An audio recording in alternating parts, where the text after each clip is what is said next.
right, ladies and gentlemen, good evening, good evening. It's your host, Brian Forbes. You are tuned in to The Black Factor. And tonight we have a very special show, so I want you all to tune in and check it out because this is a very important and critical show tonight. And it is one of those kind of shows where I think we may very easily end up down a rabbit hole. But it's okay because it's going to be a good rabbit hole. It's going to be one of those very informative and very important kind of rabbit holes. If you have a young male in your life, a man, period, tonight we're going to dig deep into some things in regard to mental health and mental wellness in the black community, and particularly with black men.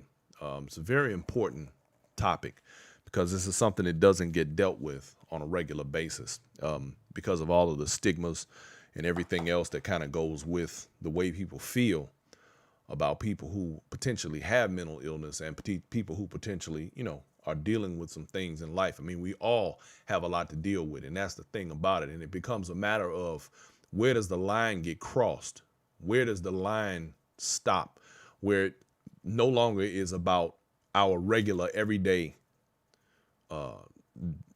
dealings, the way we deal with things on an everyday basis, and it crosses over into getting weird and I only use that term because it has to be relatable to where it gets to, where things begin to get strange, or where other people begin to make comments and that sort of thing to try and figure out why a person is the way they are and if they're in trouble or not, or do they make fun of them, or whatever the case may be. But we're going to dig into that tonight. So everybody stand by, get ready, and we're going to get this thing started.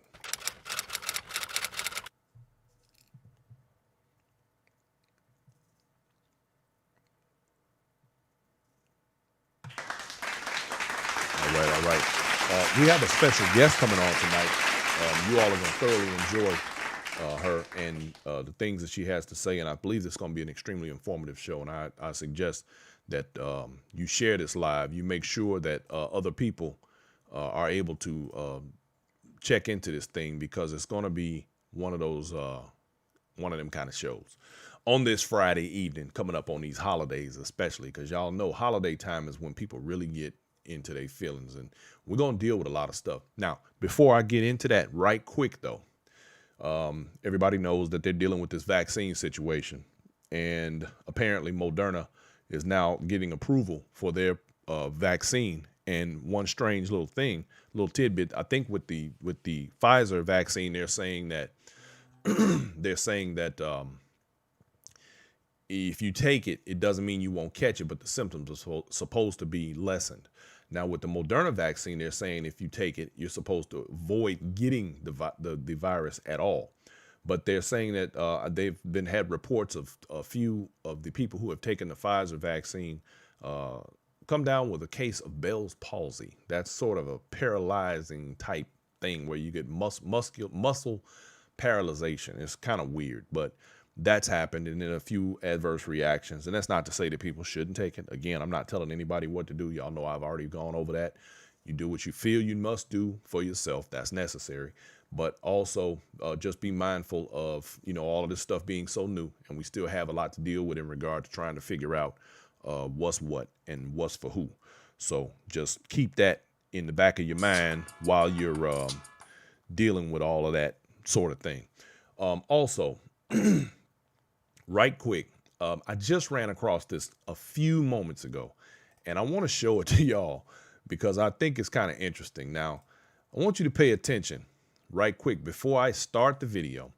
This is apparently a doctor that's supposed to be taking the vaccine, and they've been showing all these people taking vaccines on television, being first, responders and that sort of thing. Now, watch this, and now pay attention. I want you to pay attention to this needle. Now, look at the syringe. The plunger is already in on the syringe when he sticks it into this doctor or nurse or whatever he is arm. And it's look at that. It's in. He never pushed anything into his arm. this sort of thing doesn't do any good in regard to reassuring the public that this is a good thing. I think they I think they should have been more mindful of something like that. People have enough suspicions already. We don't need any more. Um, and I just think that's just a bad way to. That's just a bad look. They probably shouldn't have done that.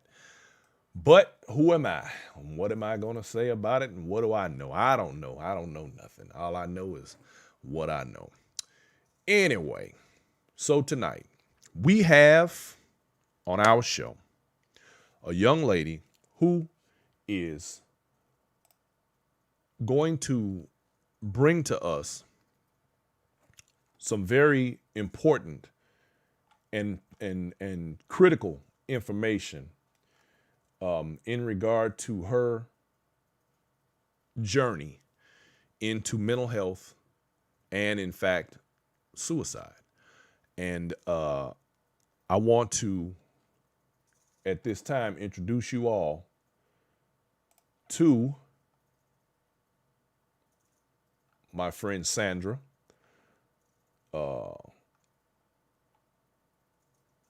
Give me 1 second, y'all. Okay, I want to introduce you to my friend Sandra. Sandra and I go back. We got some years under our belt now. We've been friends for quite a long time, and she's had some recent tragedies in her own life, and we're going to talk about how some of these things come to pass, because I think a lot of people, we tend to overlook certain things in our life. Now, it's going to be a necessary, a necessity for us to pay attention. So if you have a young man in your life, a man in your life, period, this is going to be a fantastic show for you to chime in on, mainly because it's going to be one of those deals where we have to be very mindful about people that are around us. And I've talked about this before on the show, where we say, be careful, pay attention to your people, because you never know when they're going through something, and sometimes they may need your help. So this young lady here, Sandra Roldan Pines, who is what I just learned, because I never heard this term before, and I learned this from her, who is a mental health first aider. In other words, a mental health first responder, which I think is very important. And that's something that I kind of want to get into. So with no further ado, Sandra, welcome to the show. It's very nice having you here. And Very nice to be on. Thank you for inviting me. fantastic. And I hope that we're gonna that the audience is gonna absolutely gain some knowledge from this, and we're gonna try and help as many people as we I can hope as we so move as along. well. So, Yes. Sandra, tell us about your organization. You have a non-for-profit that deals with mental health. Yeah, I'm in the process of opening the nonprofit. I'm actually starting the paperwork for that, so I'm just waiting for that to go through. But the nonprofit is called Hope My Smile Make You Smile. And I actually started that hashtag earlier this year. And it was something because I don't know, I'm always smiling, and every Mhm. time I see someone on Facebook or something, I don't know, or Instagram, or even people on the street, they're not smiling. They're just like frowning, or they just have this look on their face. So I'm always taking selfies with just me cheesing like Yeah, you do so smile a I lot just now that you started mention it. You got that Colgate so I smile. just everybody says that. And so I just started doing the hashtag hope my smile make you smile. And then um I was doing it for quite some time, for a few months, and then um I had a loss in my family. I'm a mother of five, as you know, Brian, Hmm. and I have three grandchildren. And my children range from 23 to 35. My middle child, Justin, 35, committed suicide in May 17th of this year. Wow. I pretty much stopped smiling so much after that. I stopped Well, that's enough posting to make anybody selfies, stop and smiling. So, yeah, it was really rough for me. It was really, really rough. And people were actually noticing that, and they were coming on, leaving me messages like, "Hey, I missed your smile. Where's that smile?" And it made me feel good because people were actually noticing that, hey, they were looking for something smiley or something funny Mhm. that I would post, a special meme or something to make someone laugh. Um, and it kind of motivated me after my son's death, to start an organization to help someone, that suffered like my son was suffering. My son was suffered from PTSD and depression. Hmm. Um, he hid it, but a mother knows Right. that there's more serious things going on with their child than what they kind of come out and say. And he confided in me that he was, self-medicating himself with drugs, Wow. especially during his mental illness. Um, and I made an appointment for him 2 weeks prior to his um, his suicide that Hmm. he did. And I told him that I was going to take him myself because every appointment I made for him, he either canceled or he said, "Oh, mom, I forgot," or "I had something to do," Now, how old or was he at the time? he was 31. 31. He Okay. was 2 months and 8 days shy from his 32nd birthday. Had he, And out of mhm, curiosity, had he ever mentioned to you? I mean, you said that you knew that he was dealing with some things and going through mhm, some problems and obviously were you knew because you're a mom, but right. were you aware that it was that serious? I did. Um, he started losing weight. He Hmm. wasn't eating. Um, you can tell by the way he was speaking. Hmm. Um, he started changing. He wasn't the happy person that he was. He was always a party starter. Hmm. He would come in and, once he got there, like, okay, let's get going, party starting, So it was a and he noticeable just change became, in his behavior. yeah, Okay. very noticeable, very noticeable. His weight change, was changing. And he went through a lot. He went through a lot of trauma. Well, Um, now I was going to ask you out of curiosity, was he military by chance or just no, he was okay? not. Okay. And you say He was he went not. through a lot. Now, the thing is, Hmm. I guess without getting too far into each individual situation, I mean, because and this is one of the things. This when I started the show. One of the things that I find interesting is that we all go through something every single day, and we all have Hmm. levels of trauma. And like I always say, there are levels to everything. And the question becomes, at what point does it stop being normal behavior or just dealing with life and become something that is a critical situation where, for example, a person like yourself, a first aider, comes in and has to help a person through or into some sort of a program or to help them through a crisis type situation. What Well, um what do you do mhm. in a situation where you realize somebody is going through something? So for the audience, for example, they may very well be someone out here Mhm. who is dealing with a very similar situation. What advice can you give them in regard to a loved one who may be feeling noticeably some kind of way? Because right now we're talking about what you can notice, because there are situations that you just one day it happens and you don't know. I've had friends Right. who have committed suicide, and I've had friends, relatives do it, and they just never knew. So in a situation where you kind of have an idea, what is the first thing that someone should do? It would have to be, you would have to see some type of change. If you know that Hmm. there's something off, there's something wrong. If they're not their usual self, there's something wrong. Um, if something just seems off to you, the way they're talking, or if they like, maybe like cancel plans Hmm. or just stop not wanting to go out Hmm. anymore, or maybe excessively start doing things like excessively drinking or excessively start taking Hmm. more drugs than they usually do, or maybe never took drugs before, but now all of a sudden they want to try it, or they never really drank before, but now they want to start drinking. Hmm. Just their attitude, the way So they just change up. whatever goes outside of what their Yes, normal yes, behaviors are, because I was going yes. to They're ask, I mean, looking because you for brought up, something to heal themselves. okay, yeah, because you brought up the point of them like for not wanting to go out and that sort of thing. But I'm thinking, what Yeah. if the person was an introvert anyway? What if they were, a person? But I guess if they were an introvert and they started to step out more, but then some people might see Hmm. that as a good thing if they started doing Right, something outside of right. the norm. But that could be an issue because then they're looking for something like an outlet. They're Okay. looking for like, okay, I want to go do this, I want to go do that.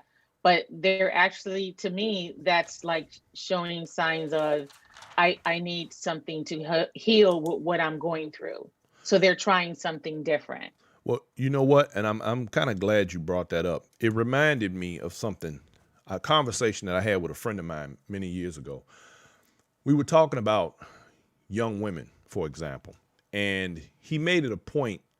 All right, and when I say young women, I'm talking adolescent into teenagers into early 20s. And he said to me, the funny thing about a lot of young women, when you see a lot of them, they get all these tattoos and these piercings and all of these different Hmm. things. It's like they have a something in them they want to get out and they don't know how to express themselves. So they sort of self-mutilate, if you will. They'll do these type of things. And I don't know if it's for attention or what it is, but it's like there's a necessity for that energy to find somewhere to go. Would you say that was similar? And that would be considered normal behavior. But then that could easily be interpreted as what you just said. Am I right? It can be normal behavior for someone that likes tattoos. Like I have a son and I have a daughter that likes tattoos. Hmm. So to me, that's okay. But That's normal. for someone who doesn't really get tattoos and all of a sudden they want to go get tatted all up, yeah, that's Hmm. an issue. I would Okay. see that as an issue Okay. because that's, to me, that's an extreme. That's an extreme change. I was looking up some statistics, and I realized that that suicide itself has taken on. I mean, it's like the numbers are going up every single year. I'm going to be Yep. very interested to see what 2020 is looking like with COVID and all the other things that we're dealing with. When and again, I'm posing this to you. We're in a Hmm. holiday season, and there is a very high potential for people to be feeling some kind of way in general. Is there and here's the real problem to me when it comes to mental health and the black community, and particularly with black men, the stigma Hmm. and the lack of resources. What can we do to be able to fill those voids of resources if we need to get help? And I know this is kind of a two part, and it'll probably let you do your Yeah. thing when it comes to resources and all of the stigmas that are attached. Let's hold up on the stigma part because I'm going to really deal with Hmm. that as a black Yeah. man myself. But resources, what do we That's a do? conversation on its own right Yeah, there, exactly. but So we got time. We're gonna do this. So what do we do in regard to seeking help, especially since we don't have the health care that we should have? And I think that's part of the reason why you were with us when we used to that's do the very walks, much part of it yeah, downtown is the Atlanta. healthcare. A lot of people, Black, Latinos, a lot of minorities do not have the proper health care that even covers mental health. Mm-hmm. Just alone, I just looked this up not too long ago. It said that the pandemic, just the pandemic this year, the it said that there's 19% just this year that had there was an increase of 90% of suicide calls just this year, okay, Wow. of just Black and Latinos. And Mm-hmm. then mental health calls went up 25% Wow. just this year. And we're not even over the year yet, even though it's a couple more weeks, but we're still not over the year. Yeah, that's pretty That's a incredible. lot of people for Black and Latinos. That's not every ethnicity, but that's a lot if you compare that. Um, it is, they don't have, a lot of them do not have the proper health care. The first thing that I would say is go to your healthcare provider. Mhm. Call your insurance company, see what they have to cover. But if they don't have that, if you don't have that in your insurance plan, you got to come out of pocket. Yeah, for And guess those people what? who It actually do ain't have cheap. insurance, because you got to realize, we're living in a very weird time. A lot of people don't have insurance Right. plans. So let me ask you this, because I remember Hmm. growing up in Chicago, if a person had a mental snap or a mental break or something went wrong, there was a couple of hospitals in Chicago that they would automatically transport a person to. Hmm. So let's say somebody's really going through something and it's bad. Yeah. Would you suggest that they be taken to an emergency room situation? And if they don't have insurance, let's just say I'm a relative, I don't have insurance, I'm unemployed, whatever the I case may be. believe they are taken to the emergency room because I know here in Atlanta, if there's a situation like maybe like with a homeless person, let's just say, and they just seem to like maybe snap or Hmm. something, they take them to the Grady Hospital, which is one of the main hospitals here. Right. But they do take them to Grady Hospital, which happens to be one of the main maybe public hospitals, should I Right. say, public, not private like Emory or the other hospitals, but they usually go to Grady and they get, Okay. hopefully they get treatment there. At one of the guests here, Alejandro Aguilar, he says, "How can someone personally help a family member, a friend who is going through Hmm. mental health problems when they refuse help?" And that is a It serious issue, because I've personally known of situations where a person should have been on a medication and they wouldn't stay on it, and they needed help, but it was very difficult to get them help because they didn't want it. Like what you said about your son, for example, he would Yes, cancel appointments and things like that. What do yes, you do in a situation like that? yes. It's very hard to do that, Alejandro. What happens is that if they deny it and if they don't want to go, it's very hard for you to help them. There is an option where you can actually call the police and do a well care visit, have them do Mhm. a well care visit. If they see fit that he is in any type of, the person, the family member is in any type of danger, they Mhm. will admit that person into the hospital, but they have to go and see the person themselves, speak to the person themselves, and they have to determine whether the person will be taken in or not. Now, If they see that the person's okay, or maybe he's not as bad as you may think they are, right. they will not. And if he Now, refuses, nothing. and I'm glad you brought that up, because this is absolutely a topic dealing with this that we have to touch on. When we're dealing with situation where there is a wellness call. April Robinson, who is on here, says that most emergency rooms have social workers to access mental health. Now, Hmm. here's the thing though. Let's say a person is in their residence and they're having a psychotic break or something of that nature. Being from Hmm. the black community and being a black male, and depending on how large a black man is, you have to deal with when a person is potentially aggressive. And the police, and this is where I have a problem when they start talking about defunding the police and doing different things about the structure.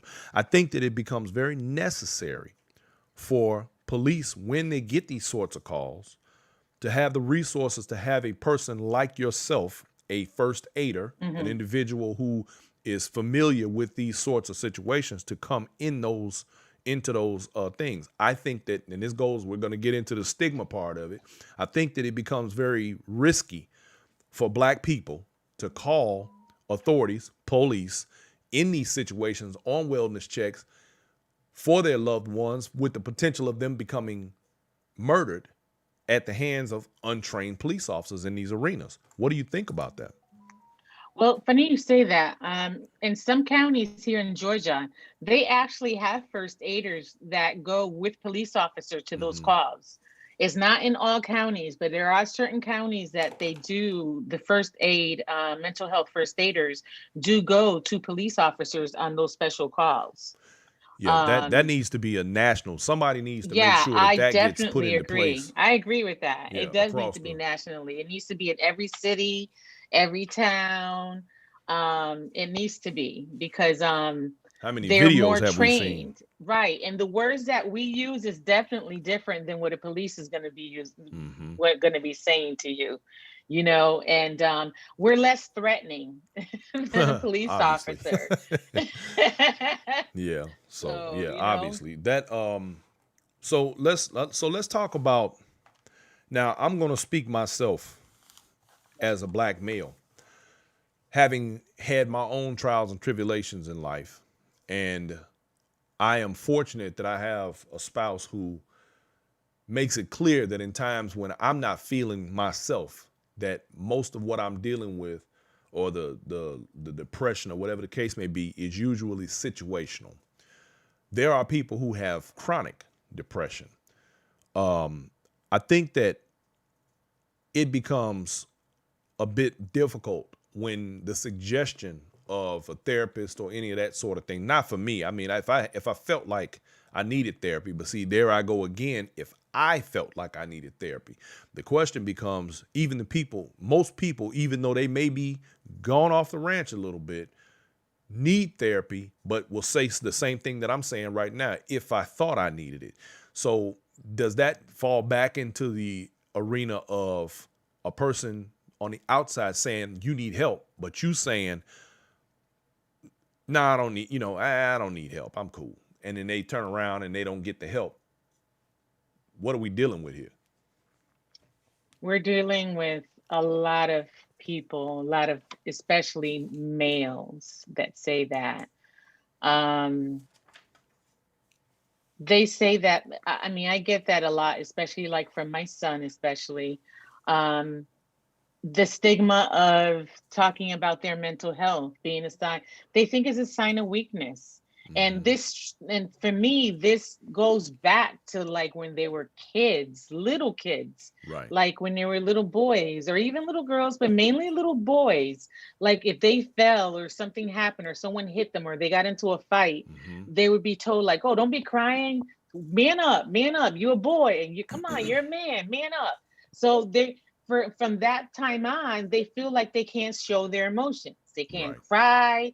They can't fuss about it. They Right. got to man up, wipe the tears out their eyes, and they can't show emotion. So all this time, all these years, they grow older. They have to man up. They show they can't. They feel like they can't show no emotions, no matter what's going on. Hmm. Things can horribly go wrong. They can lose a parent, lose someone in their lives, and they feel like they can't cry because they got to man up, and all that gets built up inside. I mean, how else? I mean, how do you expect them to like release that? And then Right. it just gets built up inside, and then that's when the mental health issues come around. Hmm. And then now what? Now we have all these people with mental health issues, and now it's just the big stigma that it's just seen as a sign of weakness. And my son was one of them. Like he Hmm. always thought like if he talked about it, he was being seen as a weak person. Like, no, I got this. I got this, mom. Don't worry about it. I got this. I'll handle this. I'll Okay. handle this. That was his favorite thing. I'll handle this. I'll handle this. I think that So our yeah. society is one that perpetrates this sort of these ideas, and we're such hypocrites in America in the way we do things, and I find it disturbing that a little boy can't be a child, to the point of it causing this sort Yeah. of idea that they grow from. Because my firm belief is that from very early ages, in fact, I'm thinking 2 years old, maybe even younger. Between that and about 8 years old are the formative years for any child, and the ideas that they have and the things that they develop into come from those years, not after. A lot of people like to hold things back from their kids in those early years, thinking that they're too young for one thing or another. But I think that it's very important that kids Mm-hmm. develop particular ideas in those Mm-hmm. times, and then moving Right. forward, it helps to keep them in or where they need to be, and not have all of these macho, ridiculous notions that cause them to be misogynistic, patriarchal, self-destructive, and so on. Yeah, but it has a lot to do, Brian, with the culture as well. That's the You know, a hypocrisy lot of of it. I'm Hmm. Puerto Rican, so I go back to seeing my culture as a Spanish man. Hmm. They're very what they call machismo, where Right. they're very strong-headed and very, like, no, we're men, we're this, we're that. And they don't allow a little boy to even cry. Mm. Like, I never understood that. And I never did that to my boys. I never did that to my kids, period. They Wow. cried, but when it was enough, like, okay, Right. that's it. That's enough. You got your One of the tears out, guests on Miss Tina Marie says, she says, my friend tried to get therapy, and they said their kids could be in danger and threatened to take them. So now he really won't go. And I don't know what to say because I get it. It's horrible because they need therapy.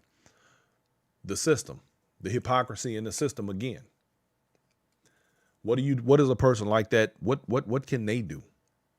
That's scary. I mean, that's almost like a scare tactic. Yeah. The Like, if system you itself bring needs them, work. If I'm not, I mean, yeah, oh, yeah, definitely. yeah, It it definitely definitely needs needs work. work. It needs a lot of work. I mean, if someone told me that if went somewhere and I told them that my kids needs therapy, or something's going on in my family, and they're telling me that they're going to take my kids away because the situation is dangerous, I'm not taking my kids back. I'm not going to lose my kids. Those Yeah. those are my kids. That's my life. Those are my children. And that reminds me of another story. In fact, a good friend of mine, son was she was a single mother. He was a bit overzealous, one of them real rambunctious types. And he was doing things he had no business doing. And she disciplined him. And then we're talking about, teenager, uh, Mhm. adolescent. She disciplined him, and he then turned around, took it upon himself to call the Mm. authorities on her for disciplining him. They took him out of the home. And he was, of course, upset about that, but he kind of brought that on himself, thinking he was going to be Yep. smarter than her. And the system then created a situation where she had to actually end up quitting her job. She was making well over six figures. She had to quit her job, lost her home, and a bunch of other things to actually leave that state. Having left that state, moving to another one, son still doing whatever he wanted to do, and he is now unfortunately deceased. He had been murdered. And Oh I told goodness. her that, my thing in a situation like that, I probably would have sent that social worker a nice letter and an obituary to let them know that because of their way of operating in that system and the way they basically created another situation that was probably worse than the one they had going on, she ended up losing her son behind it. There needs to be an overhaul, I think, of the system itself that allows people to get the therapy and things they need. We have a military budget in this country that's off the chain. We spend an awful lot of money on certain things in this country, and one of the two things that I have a problem with that we don't spend enough money on, number one is healthcare, and number two is Mm-hmm. education. These teachers don't get enough money. Mm-hmm.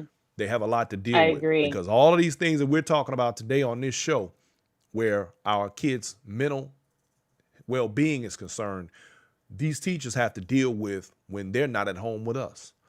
What do you say Mm-hmm. to an educator that has to deal with this, and then also doesn't want to send a child into a system that they know is not going to work in their favor?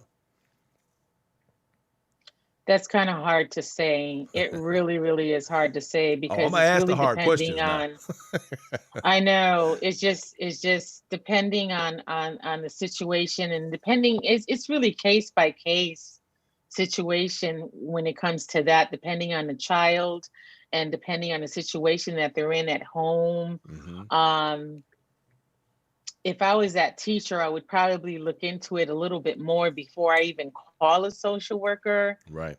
Because once you put that child into the system and they start investigating, it may not come out well for either the parent or the child, Right. and they're not looking. I mean, unfortunately, the system's not looking to keep them together. They're not. They're looking to Separate the pull them family. apart and supposedly trying to help them, and help and how they say it, the best interest of the child, and take the child away and put him in a foster home Hmm. where he knows no one, maybe not even the best foster home, Wow. and he can be in a worse situation, Right. and Right. Because I've heard it's many that's horror stories really about foster hard. homes. Mhm. Yes, it's really hard. I have It's a really, really hard. I mean, I thought about being a foster parent, but then thinking about, what these kids go through sometimes, mhm. even taking care of my own kids was a was a struggle. Well, you had So five of I your can own. You had your imagine hands taking full. care of somebody else's kids. So, yeah. Yeah, I think wasn't it under Ronald Reagan that they got rid of a lot of the healthcare plans and got rid of a lot of Yes, the they mental did. hospitals and things. Yes, they Yeah, did. and They got and rid of a lot of things under Ronald yeah, Reagan. he was also Mr. Hmm. Trickle Down Economics, and we know now they just put out a Yeah, report the other day that the trickle down economics did nothing. In fact, it made yeah, matters worse, and of course, we lost all of the health care that we had. That was the little bit we had left that was working in our favor, and I think things have gotten progressively worse. I was fortunate enough to have a friend of mine confide in me not long ago.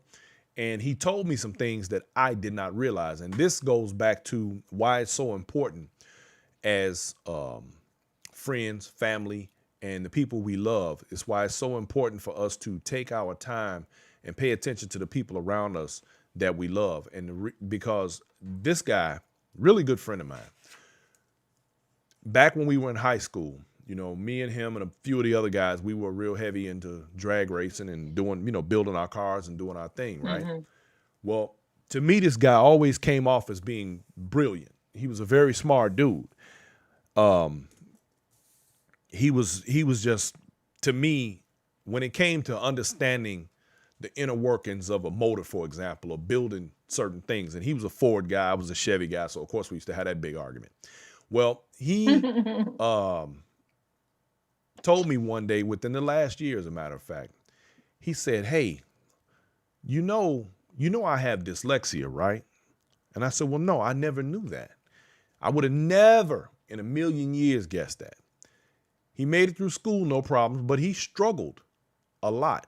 Now, and this is the way he explained it to me.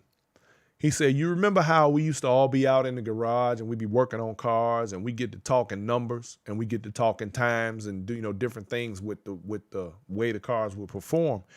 He said, "Half the time I had no idea what y'all were talking about because it didn't register." He said, "I hmm literally had to later on think about what was said to kind of process it." He said, "But if you ever noticed that I would always make a joke or something so that I wouldn't seem like I didn't know what was going on." And I was like, wow, dude, I would have never guessed. And they say that,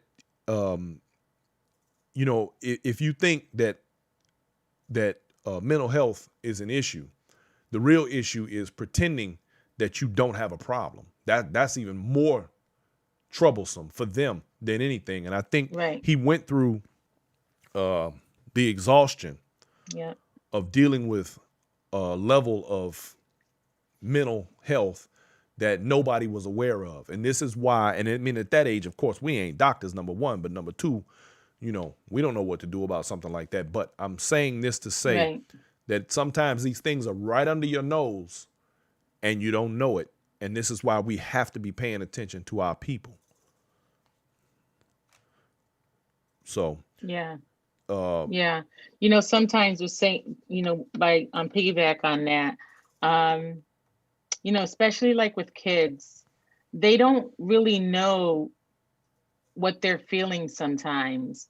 It could be something's off, or sometimes they feel sadness but don't know why. Sometimes they feel like they're struggling and they don't know why. They feel hopelessness and they don't know why. They don't understand these feelings. They've never been taught to understand these feelings. Right. And when they're not taught these feelings, they don't know that is part of their mental health. Hmm. And they don't know that they're struggling with mental illness or their mental health or anything like that. So they don't think anything of it. They don't think that they're having a problem or anything because they don't know what they're struggling with. Right. They just feel some kind of way. One of the guests, Melanie DeBro, she says, my 16-year-old grandson was living with me in 2018. He acted out and hurt people in the house. I called the police. They took him. Then they told me to pick him up. I, along with his therapist, said to take him to this mental facility here in Dallas. They wouldn't. They charged me with abandonment, took custody of him for 9 months in Houston. I tried over and over to tell him he had issues, but they did this. See, this is That's the system, not even yeah. that system is so wrong. I mean, how are they gonna he's a danger to the family. I Hmm. mean, and that's her grandson, and I know she wants to help, but she has to look out for herself and her family as well. They don't know what's wrong with this boy. Yeah. He Well, seriously has issues, and he has issues to the point where he's hurting people. You don't want to bring that back into your family. exactly, What if he because seriously hurt someone really bad? right, and that happens. And then what? That does happen. Well, let me ask you this, because this is I got to thinking about this in preparation for the show today. And I can remember having discussions because in the past I've had friends and friends with family members and others to actually commit suicide. And I know we just talked about how society operates and the way these social stigmas and things work. But my question, what do you say to people who say things like people who commit suicide are weak, they're cowards, or they took the easy way out, or you know, they're not gonna go to heaven, that sort of thing.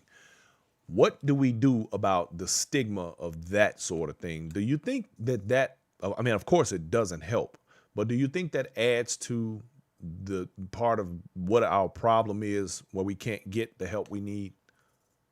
Yeah, I do think it adds a lot to it. When people choose to when they choose to commit suicide, it could be I mean, it's not just the one thing. It could be that they don't know how to handle it. Hmm. My son told me the last day I saw my son was on May 15th, which was a little over it was 7 months ago. Hmm. And he told me that his life was a facade, Hmm. and that he didn't like his life. Really? And it's like, and I kept telling him, it's like, well, Justin, I can help you get on your feet. I can help you. I just kept trying as a mom, just kept telling him, I got you. I got you. Whatever you need help with, I have you. Right. And he just kept saying the same thing over and over again, like he wasn't hearing me. Hmm. And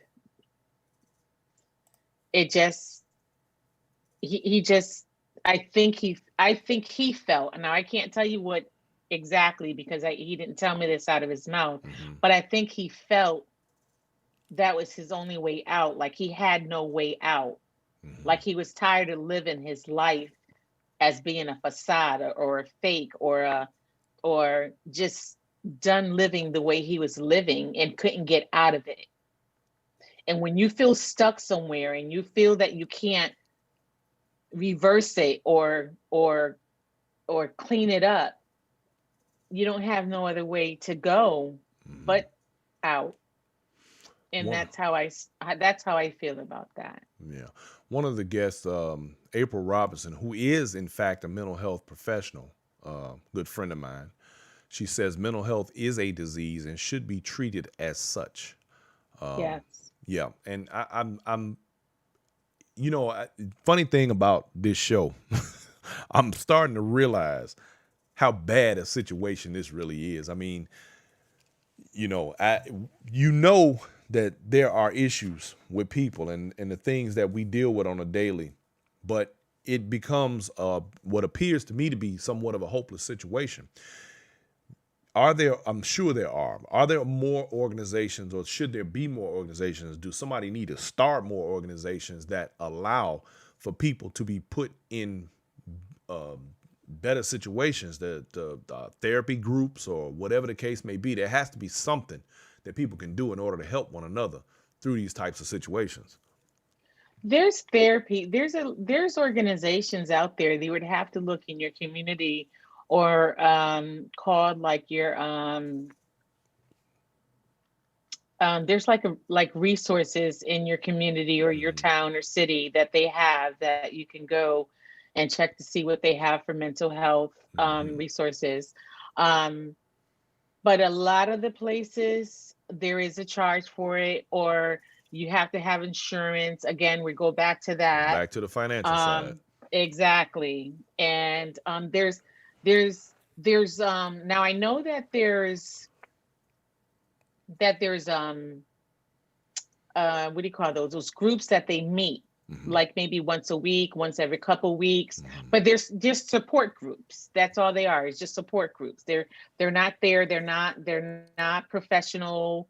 They're not mental health professionals or anything like that. They're just support groups to just talk about the issue Hmm. and talk about what's going on with the person or what everybody else, and just have a conversation. That might help Hmm. some people. I even thought about joining something like that after my son had passed. And I still have the information and I still might do that. After my son passed, I actually started to see a psychiatrist and a psychotherapist. It was just actually a little too much for me to take at one time. Like, I don't think I stopped crying until, I don't know. I'm not Yeah, sure I when I was I stopped was crying. actually about to get to that. I was just about to get to that. I wanna Yeah. ask you, after having dealt with a situation like this, how are you in all of this? I am well, yesterday was 7 months since he's passed, Hmm. and I found him myself. It was me, my daughter, and my husband, and my daughter called me very early on that Sunday morning, and because what happened was he came home on Friday the 15th, Hmm. and I came to see him to bring him his house key because he had went to Florida to visit a close friend of his whose mother had passed the week before. So he went to go show his support. Hmm. He came home on that Friday and he was very sad, Hmm. very, very, very sad. And he just got out the car, just saying some really sad, sad things. I could just see it in his face that he was just sad. Hmm. And I got like really nervous and kind of scared, but I was like, okay, he said he was just going to go upstairs and go to sleep. He had his dog with him. He was going to take her out. And then so I gave him the key and he went upstairs. Um, he had sent me a text message and I called him.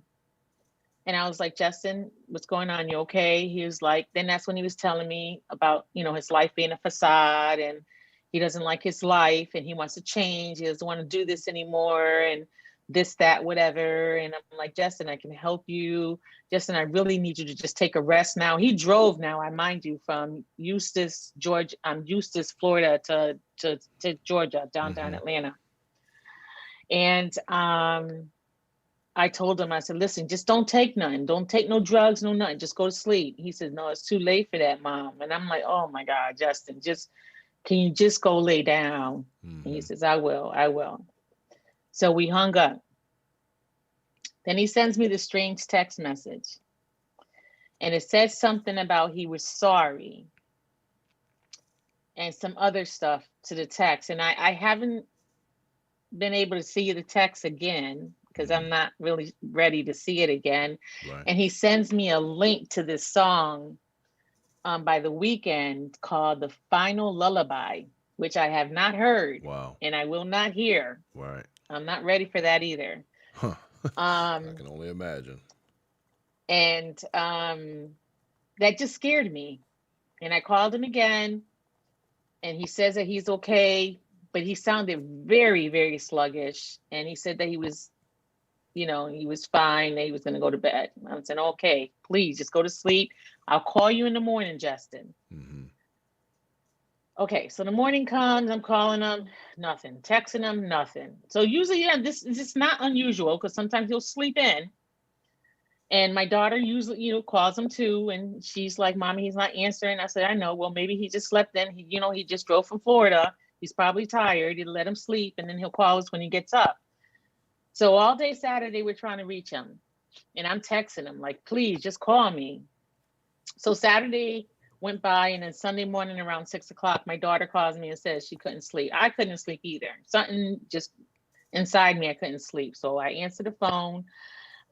She called me. I said, all right, I'm coming over. We can just go to his apartment. So we went to his apartment, and I walked in first, my daughter behind me, my daughter Adriana, and my husband Anthony walked in, and I called out his name, and his dog came running to us.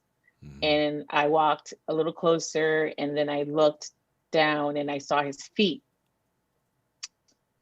on the floor. Then I walked in some more. Then I saw his body. And then I kept calling his name. He wasn't answering. I got closer and I saw his eyes slightly open. And I saw some foam on his mouth and on his nose. Mm. And I knelt down next to him and I touched his hand and I touched his chest. And his chest was very, very hard. And his hand was very, very, very, very cold. Mm. And then I freaked out.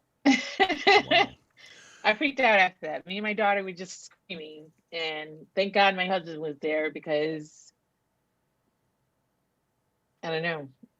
I Well, think when you're in these classes and they tell you like what to do right. for first aid CPR, I would have failed Wow. Well, because all I did was well, scream and like, ran around in circles. yeah, well, like one of the guests on the show has stated, don't ever think that it's your fault. And the fact is that, and my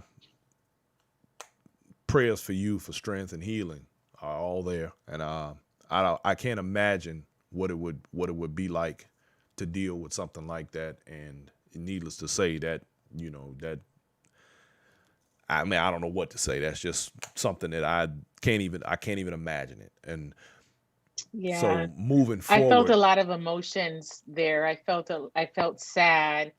I felt mad. I Hmm. felt angry. I felt I mean I was just I don't know, all these emotions were coming at me all at once and I didn't know how to react to them and then I would just cry at the drop of a dime, like Right. just start busting out crying and couldn't control it. As much as I try to control crying, because I don't like crying. I never did like crying.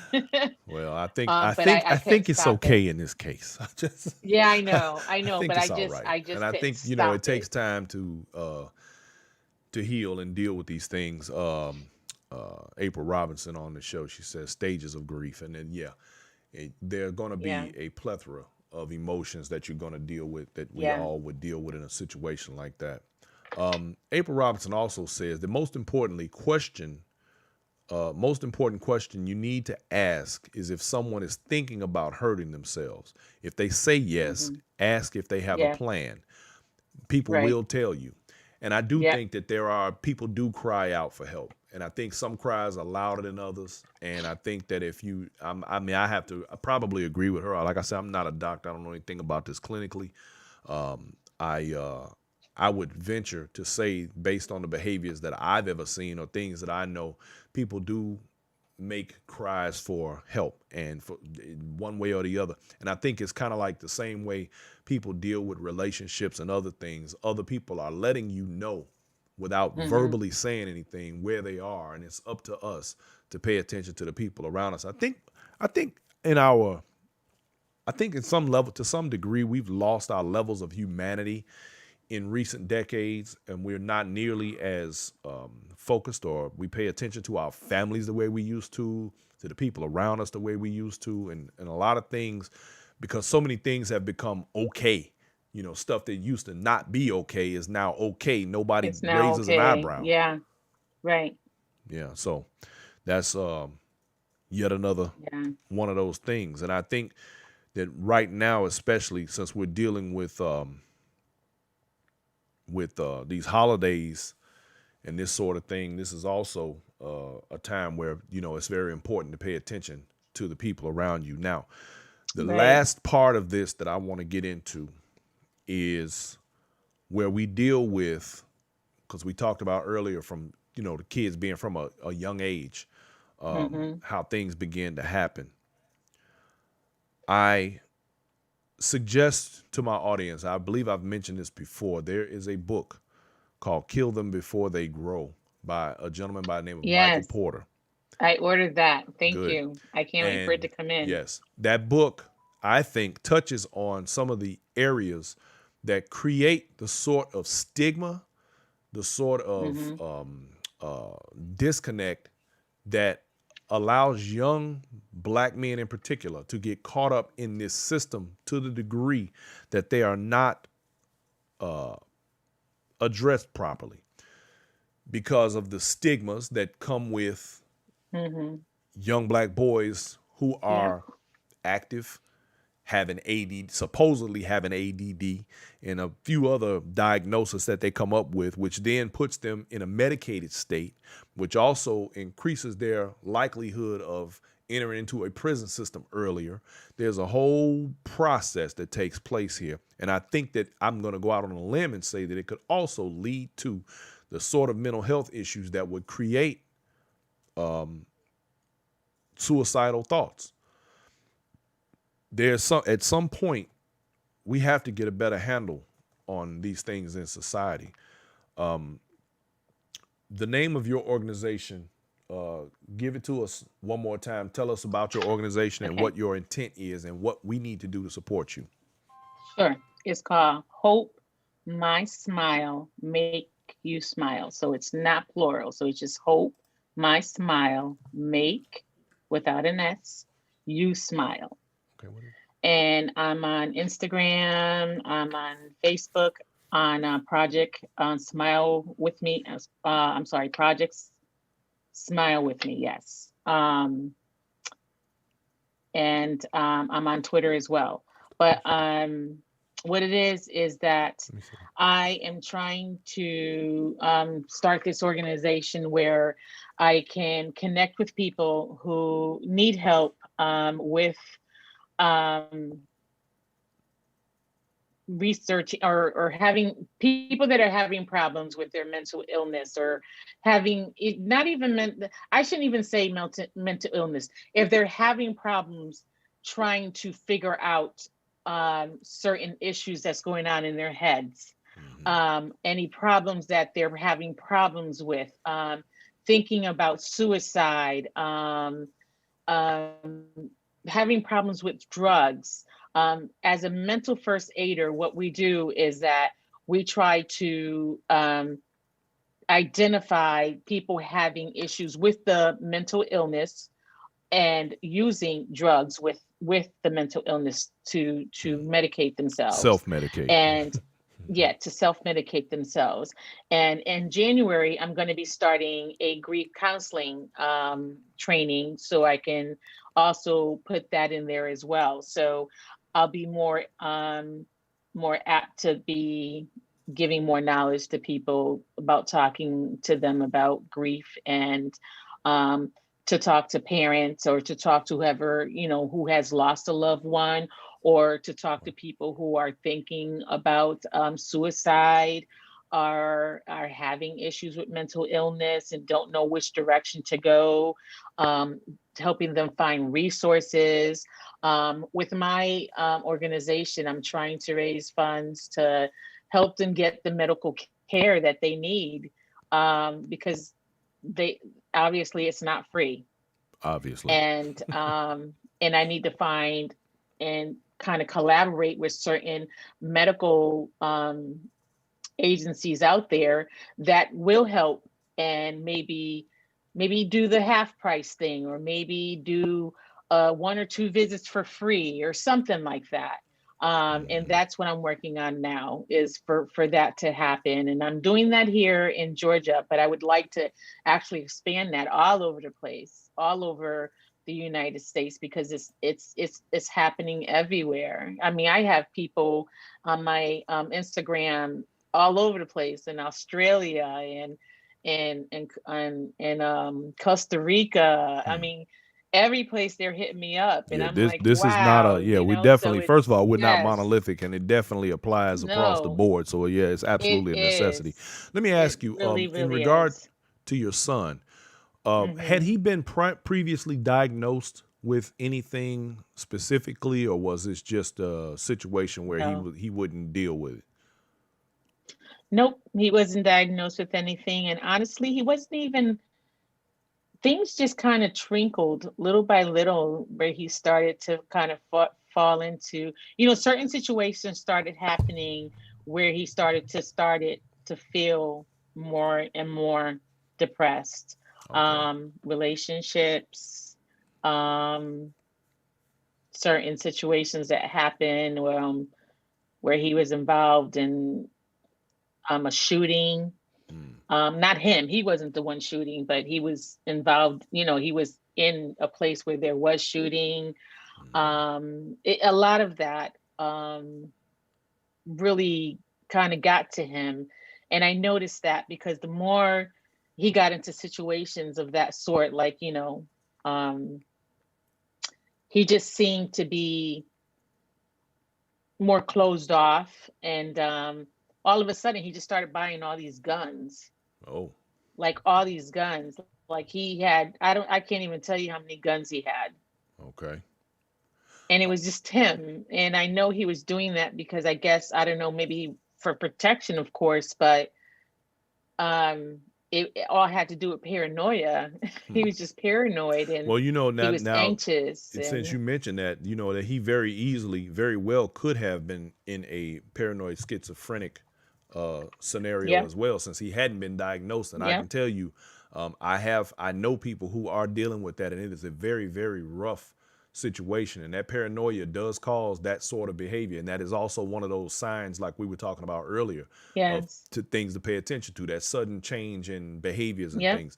Now, April Robinson says most important is to have uh, uh, concrete resources to connect people to, and it, hmm, I'm hoping that you're gonna actually be able to help to compile um, a system of yeah. And that's resources what that I'm will be able to working help on now. people. I'm actually trying to work with getting Mhm. resources, from the connections that I have now in different cities, different states, having them send me the resources in their states, in their cities, their counties, just so I can get something worked on. So when I get my website up and running, all they have to do is put in like their zip code, and it pops up for them, Okay, very and they'll good. be able to have the resources for them for mental illness, or mental health, suicide prevention, sex trafficking. Yeah, I that's a good actually one. have. Let me show you here. I had made some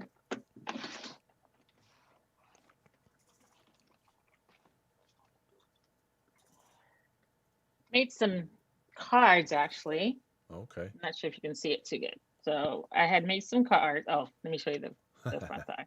So for Okay. right now, this is just right now what I Oh, have. okay. Yeah, it's got a whole The list of resource resources number, on that. right? Okay, And that's just you're gonna have to make sure for the I get, U.S. yeah, let me make sure that I get that so I can post Yeah, those I can actually with send this this. to you. I'll send this to you, but this is just for the U.S. for right now. That's good. But it has the crisis numbers. It has the suicide prevention, substance abuse, sexual assault, domestic violence, human trafficking, and self-harm. And I want this for all the cities and state, or for all the states and cities that are That's around. I'm fantastic. trying to get this information so when I do the website, all they have to do, like I said, is put in their zip code and it pops up. Now, one of the Um, guests, Regina Freeman uh-huh. on the show, she wants to know, will you be able to train others as facilitators or mental health aides? Yes, I'm actually working on that in January as well. Yes, I Very will good. be. Very good. Phyllis Harris says peer pressure is too real, especially Yes. amongst our young people. And that is true. Enrique Shepard says hood PTSD. Yes, we definitely, I think I suffer from some of that. So, Yes. yeah. Yes. So yeah, I think It's real. that is a fantastic plan, and we look forward to your development of what you're doing, and I think it's a great idea. I think that more people need to get involved in that. I think that there has to come a time where we begin to take care of our own instead of continuing to wait for others to step up and help us. You know, it's the whole they syndrome. You know, I went through a whole show once this year where I talked about the theys of the world. Everybody's always waiting on them to come help, and what are they gonna do? Is no Hmm. they. There's only us. We are the they, and Yeah, until and we help one we have to another. make that effort too and put the first foot forward, Yep. you know, and to help. Okay. But I mean, that's kind of hard too because some people, like I said, um, they don't want the help, Yeah. you know. I was reading a statistic today, and it said that 50% of all suicides are committed with a firearm, and the others are self medication and suffocation, believe it or not. Hmm. I found that to be very interesting.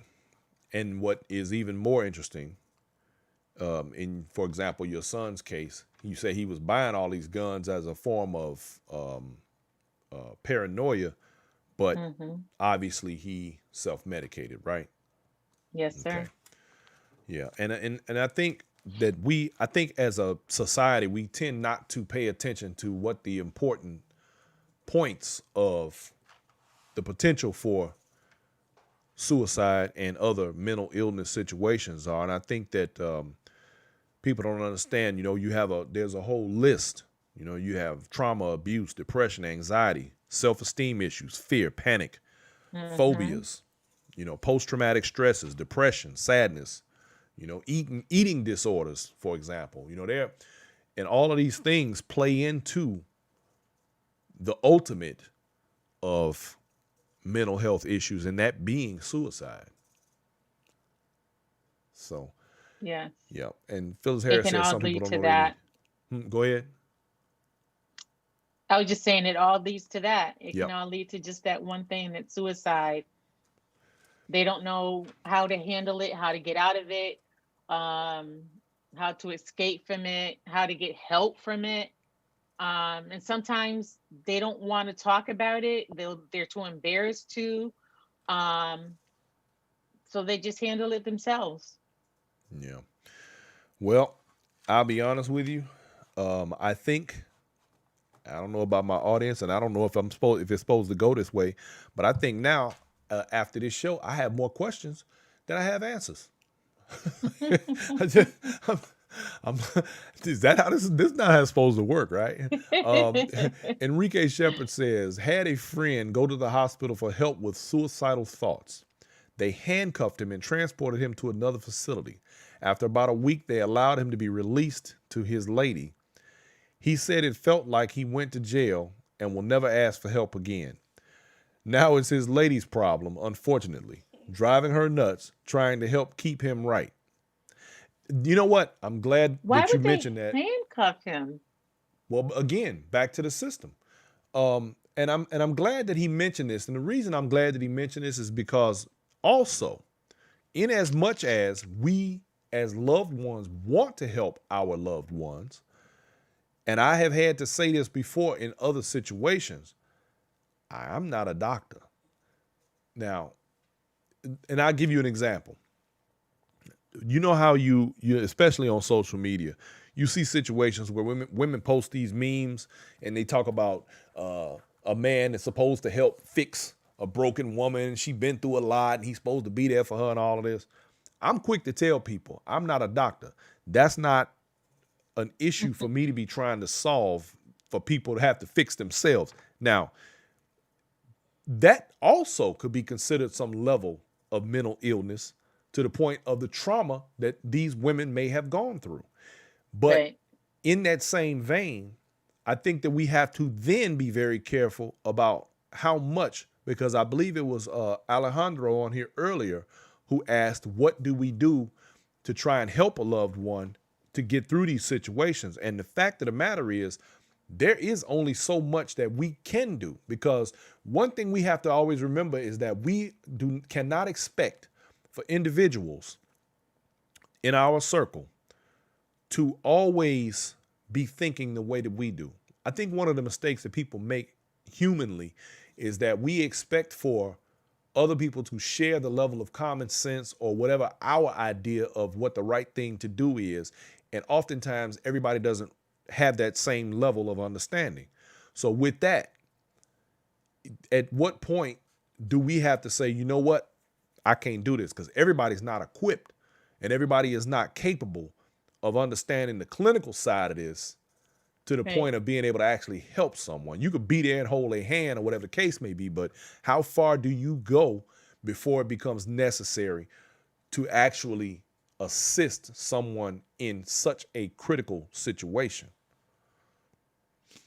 I think it really depends on how close you are with that person. Mm-hmm. Um,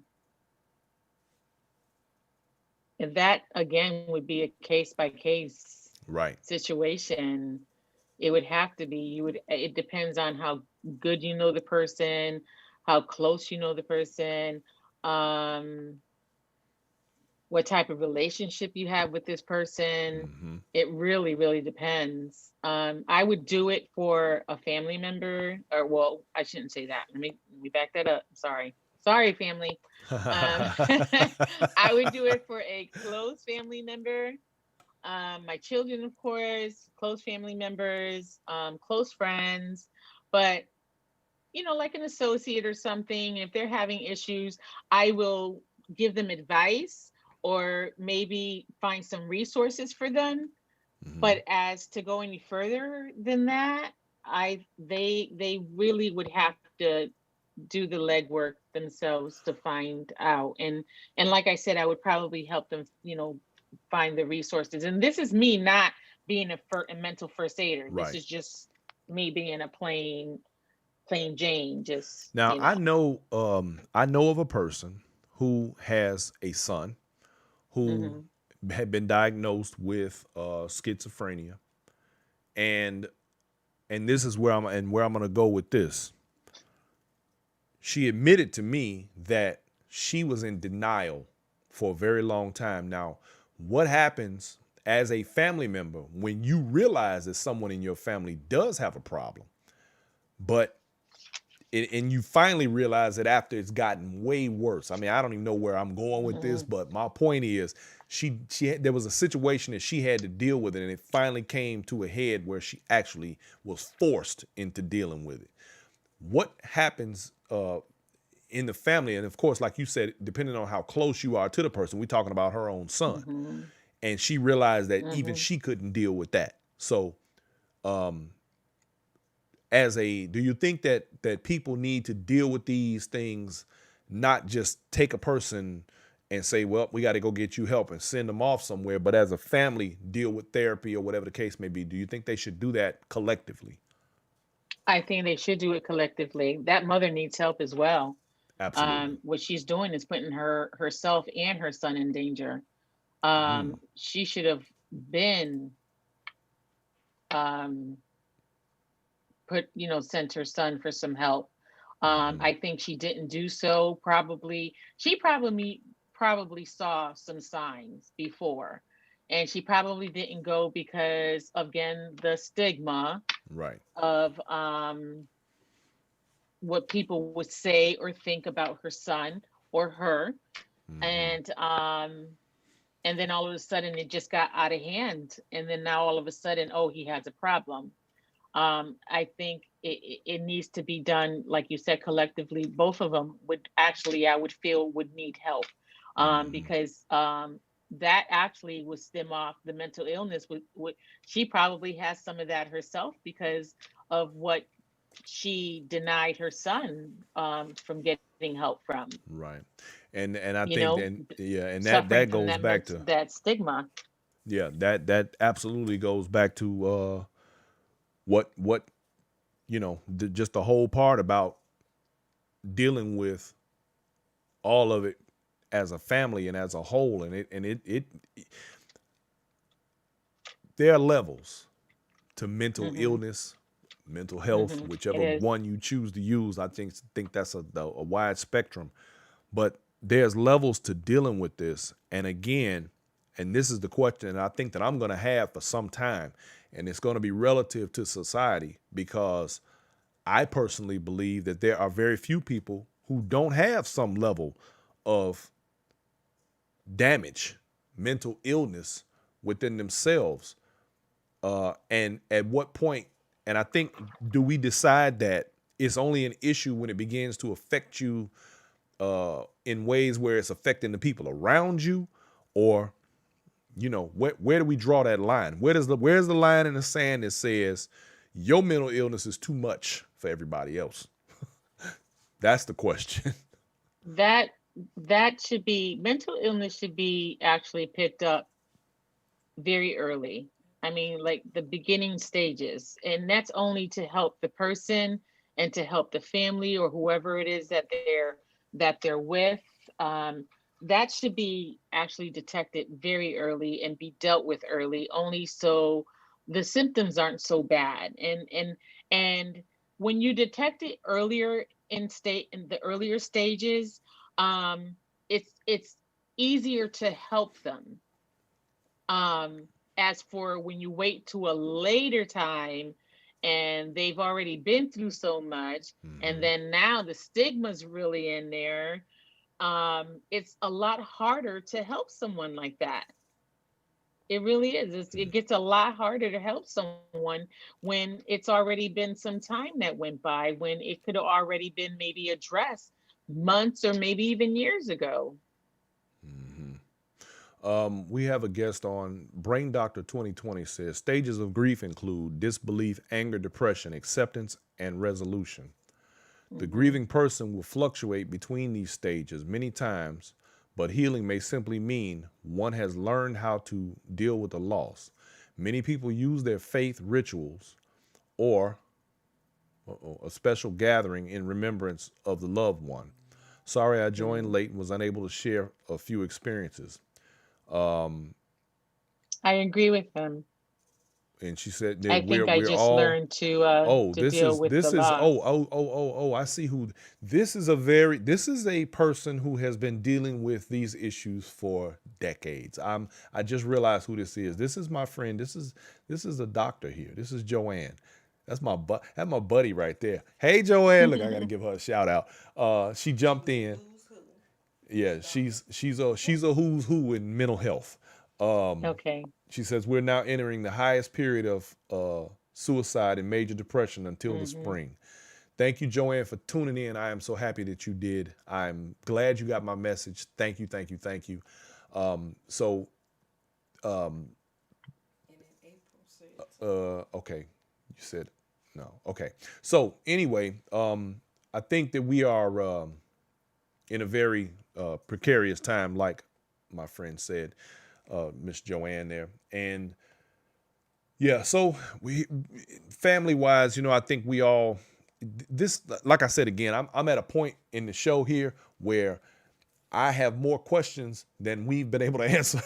I, and I think this is a hell of a rabbit hole, and I'm now sitting here like, wow, this is deep, and I don't know. But the bottom line is this: we are absolutely, well, I am, we are, my audience, my Black Factor family. I got great people here. We are looking forward to your development in the arena of mental health and dealing with suicides. I am Yes. thankful that you took the time to come in here and chat with us and I thank you for the invite. I help us to enjoyed this. understand what's going on and deal with all of these sorts of things. Is we very much appreciate it. And your organization is Hope My Smile Make You Smile. I'm That's gonna be right. looking for you on the radar, and we're gonna do everything we can to continue to support you. And you're on my Instagram, right? Hope my smile make you smile. If I'm not, I will be. Look, I got so much stuff to keep up with on this social media side. It get rough sometimes. But if I'm So not, I look, will I make made these absolutely. masks as well. I'm Oh, gonna very send good. you Okay, ladies and and gentlemen, Poppy these how much are the masks. masks? They're $12, and I actually put in some magnets and some cards in there. Very good. But it says You upside down. depression is a silent killer, Okay, and it has blue hearts for depression beautiful. and my hashtag in the bottom. Okay, ladies and But I'm gentlemen. gonna send you and Poppy some. Okay, very So good. I'm gonna Ladies and gentlemen, send be me your sure address. to add yourselves to Hope My Smile, singular, not plural. Make you smile. Make You Smile. Right. Join her on Right. Instagram, Facebook, and anywhere else. Sharon?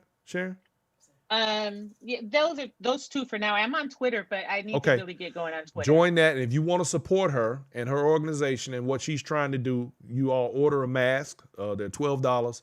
They got a couple of magnets and, of course, those cards in there that give you other Right. information about hotlines and help for Right, for people the who may be in the struggling, US. especially through these holidays. So reach out to Hope My Smile Make You Smile and check out my girl Sandra, because she got it going on with this. We're going to make it do what it do, y'all.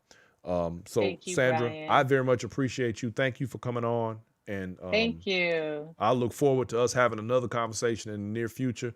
And next time Yes. I'm gonna have some answers for some of my questions. And maybe next time, hopefully, I'm gonna see if I can talk my friend Joanne into coming on, and we can all talk. That'd be And awesome. she is a wealth of information. And That'd be awesome. I may have some questions for her. I'm sure, because let me tell you now, don't get it twisted. This is Dr. Bethea, Dr. Joanne Bethea. Okay. She's a who's who Okay. in the mental health arena now. I just want y'all to Okay. understand. I may We want got to some heavy collaborate hitters with on the Black her. Factor now. You know, I we may need her got info. she's a Notre Dame professor. We got heavy hitters on the Black Okay. Factor. I'm just Okay, saying. heavy duty. Okay. You know, I had when we were talking about NASCAR, I had my man, he was an official for NASCAR on here. Well, we were just talking about the Negro League the other night. We had professional baseball player, Mr. Marvin Freeman. My man pitched for the Atlanta Braves and several other teams in his career. Look, I got heavy hitters on the Black Factor. The Black Factor, a bad show. Y'all need to keep up with me. Yeah, that's what's up. Okay. Sandra, thank you so much. You're so We welcome. praying for you, and keep your head up. Thank Stay you. strong. And hell, if you need one of us, call Always. us. Call me. Shit, I'll talk to will. you. You know what I'm saying? I will. I don't know what I'm going to tell you, but I'll talk to you. I'll listen to you anyway. So I want to thank you. I'm pretty And sure it'll be an interesting ladies and gentlemen, do not conversation. forget to reach out to Hope My Smile Make You Smile on Facebook and on Instagram, and support her cause. Sandra, you have yourself a wonderful evening, babe. Thank you, Brian. Thank you. Have a good evening. You too. Bye-bye. So there you have it, ladies and gentlemen. Once again on the Black Factor, we have had what I would like to refer to as a very good show. I have enjoyed Sandra and her information and her ability to, and her willingness to help the next person, to help the next, help other people through her own experiences. She's gone through a lot. I don't know. I can't imagine what it's like to have a child of mine or anyone close to me for that matter to commit suicide. And even dealing with mental illness and mental health has got to be a struggle within itself. So there's a level of strength there that I don't know if I understand it or not. So we'll see. how that goes. Ladies and gentlemen, it's time for my shameless plug. Let me suggest to you that you pick up a copy of The Black Factor. We talk about mental illness in The Black Factor as well. We talk about how, and I wish I had been thinking, and see, that just goes to show you how there's so much to this. There's an area in mental health that is critically important, and that is diet. We didn't get into that, but we're gonna get into it on the next show, on the next time we have Sandra on. But diet is very critical in mental health, and that's just one more of those things. So don't forget to get your copy of The Black Factor at bmforbes.com. You can catch it on there in the shop section. Just click the little shop tab and you can order your copy of The Black Factor. Now, don't forget, you can also catch us streaming on Twitch, Facebook, YouTube, Periscope, and Instagram. Now, my Instagram crowd probably done fell off by now because I think we only got an hour with them and we've already run an hour and 25 minutes into this show.